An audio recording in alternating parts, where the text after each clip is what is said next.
আহা রে, অনেকদিন পর ফোন করলো, অনেকদিন পর। তা কি অবস্থা ম্যাডামের? ভালো আছেন দিল্লিতে? দিল্লিতে কি খাওয়া দাওয়া ঠিকভাবে হচ্ছে? থাকা টাকার কি কোনো কষ্ট হচ্ছে? সংকট সংকট সংকটে শেষ করে ফেললা। এই বিএনপি জবে থেকে ক্ষমতায় আসে, যেই ক্ষমতায় আসে সেই মাস থেকেই সংকট শুরু হয়।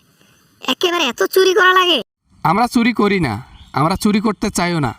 দেশের মানুষকে ভালো রাখতে চাই, দেশের মানুষকে, দেশকে আগায় নিয়ে যেতে চাই। আপনাদের মতো চোর না আমরা। নিজে চোর জন্য কি সবাইকে চোর ভাবেন আপনি?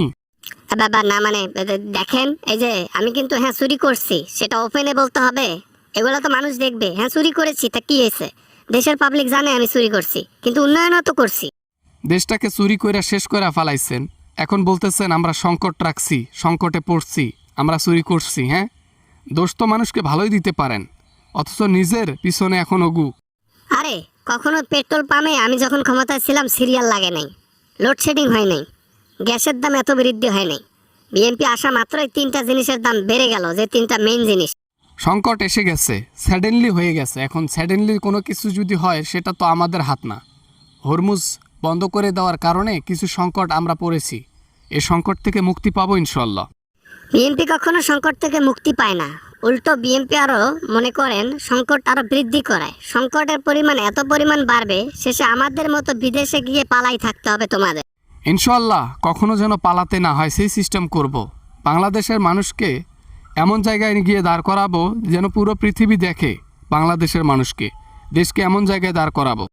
এগুলো গল্পতে মানায়, যা করা লাগে তা তো আমি করে দিয়ে আসছি। এখন আর তোমরা কি করবা? মেট্রো রেল, পদ্মা সেতু, বড় বড় উন্নয়ন, একেবারে যত কাজ আছে সব করে দিয়ে আসছি। এখন তৈর নিয়ে বগর বগর। তৈয়ন না ম্যাডাম, দেখতে পারবেন বাংলাদেশ কোথায় যায়। আরে বাংলাদেশটাতে ডুবিয়ে ফেলেছেন ঋণ করে। এ বাংলাদেশের লোক কি সেটা জানে? দেশের মানুষ ছলছলা চলছে, সে ভিতরের খবর তো আর কেউ জানে না। এখন সে জানে যে কেন দেশ ভালো চলেছে। ঋণ করে করে দেশ চালাইছেন আপনি, আর বলেন যে সংকট ছিল না আপনার বেলায়। সংকট থাকবে কেমনে? কিস্তি তুলে খাইছেন। আপনিও কিস্তি তুলে খান, আপনিও ঋণ করে খান, দেশটাকে ভালোভাবে চালান। দেশের মানুষকে কেন কষ্ট দিচ্ছেন, ভোগাচ্ছেন কেন? আমি তো ভোগাই নাই, আমি যেমনে চালাইছি আপনারাও এমনি চালান। সাপোজ বোঝার জন্য কথাটা বলতেছি, ভালো করে নেন, নলেজ ভালো হইলে বুঝতে পারবেন। আমার ক্যাশ আছে 10 টাকা, আমি ঋণ যদি করি 100 টাকা, তাহলে কি পোষাবে? এমনটা হচ্ছে বাংলাদেশের মধ্যে। টাকা মজুদ আছে $10 বিলিয়ন, কথার কথা, কিন্তু ঋণ আছে $100 বিলিয়ন। এখন নেক্সট টাইম কারো কাছে ঋণ চাইতে গেলে আমাদেরকে কি ঋণ দেওয়া কথা?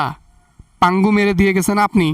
হ্যালো গাইস, এই ভিডিওটা তৈরি করা হয়েছে শুধু বিনোদনের জন্য, তাই বিনোদনকে বিনোদনের চোখেই দেখবেন, কেউ সিরিয়াসলি নেবেন না।